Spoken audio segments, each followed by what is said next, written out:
Great. Well, I'm so happy to be here at AUA 2024. I'm Katie Murray. I'm a urologist at NYU Langone, and I have the extreme pleasure to have this conversation here with you, Dr. Stephan Broenimann from Johns Hopkins. So, I think that it's very apparent that you had a great presentation and a podium session here dealing with upper tract urothelial carcinoma.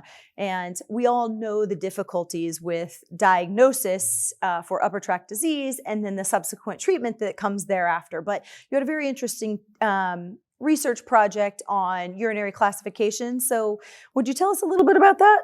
Sure. Thanks for the introduction. So as you mentioned, we have faced difficulties when it comes to diagnosing UTUC, but also risk stratification. So especially in upper tract patients, we use cytology, which we know, especially in low-grade cancer, and when it comes to spontaneous voided urine especially, the sensitivity is quite low.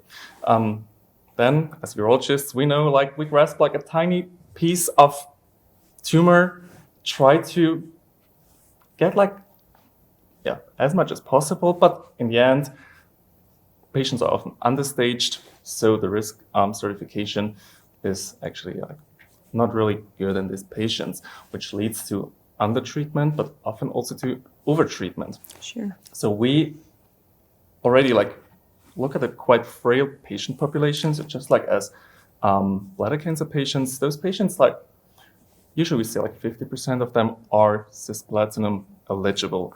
And we know from 2 studies that neoadjuvant chemotherapy in the setting improves pathologic downstaging, but also overall survival.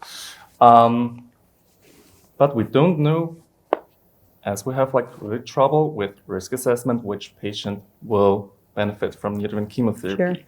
And moreover, those patients, especially in our cohort, all of them underwent nephrourectomy or at least segmental urorectomy. And we know the number of patients who are cisplatin eligible can drop to as low as 15%. Right. So some patients might miss the opportunity to receive any cisplatinum-based chemotherapy at all. So even in the adjuvant setting. So therefore, we try to improve disease detection, but also risk stratification using a gene panel that consists of 60 genes that are commonly mutated in urothelial cancer. So we look at genes that are have at least a prevalence of 10% in this population. Sequenced those genes very deeply, so 10,000x deep, and also did whole genome sequencing at a shallow depth of 0.3 to also assess aneuploidy in order to diagnose patients correctly and improve risk stratification. Our cohort consisted of 54 patients in total. Okay. 50% approximately had non-muscle invasive disease, 50% had muscle invasive disease, and 95% of those patients had high-grade disease.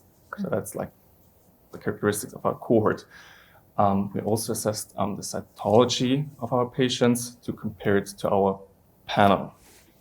What makes our panel quite special is that we also applied machine learning, so artificial intelligence. This panel has already been validated in a bladder cancer cohort, and now we looked at a UTUC cohort.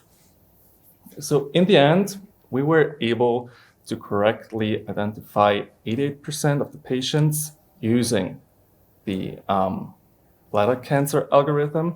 We adjusted the threshold for UTUC as well and correctly identified 91% of those patients. What we're also able to do is to outperform cytology. So the cytology results in this cohort came back conclusive in 67% of the patients, so in 2/3, and has a sensitivity of 61%. When we compare to our gene panel, we found a sensitivity, as I told you already, of 88% or even 91% when we used the adjusted threshold. So we clearly outperformed cytology. Another problem we face with cytology is actually problem that a lot of those patients, in order to reach quite good specificity in using cytology, are classified as having AUC, so atypical cells. Like in the clinical setting, we don't know what to do with those patients. So we also specifically looked at those patients, and our algorithm identified 100% of those patients also correctly. So we also clearly identified those patients better than cytology did. Yeah, so that's really interesting, and I think, obviously there's some profiling and things that are so important for our entire field, especially with this focus on urothelial carcinoma. We all know cytology. We've used it for many years, and it's not great as far as those things are concerned. But are you guys looking forward to doing anything of invasive versus superficial tumors that are specific to the upper urinary tract? Because even with a good biopsy or cytology that does show high grade or something, the fact of invasiveness can also change your treatment, and that can be really hard to determine. Yeah, so basically we're now in the process, or we actually already collected the follow-up data to assess the prognostic value of our gene panel. We collected the plasma samples of those patients to see if we can predict invasiveness and disease burden based on the plasma specimens. And we also collected tissue specimens of those patients to see if we are able to capture the genetic signature of the tumor in either the urine or the plasma. And to see, the ultimate goal would be to see if it also has predictive value. If you can identify targetable mutations to improve the therapy of those patients, especially in a neoadjuvant setting. Right. Yeah.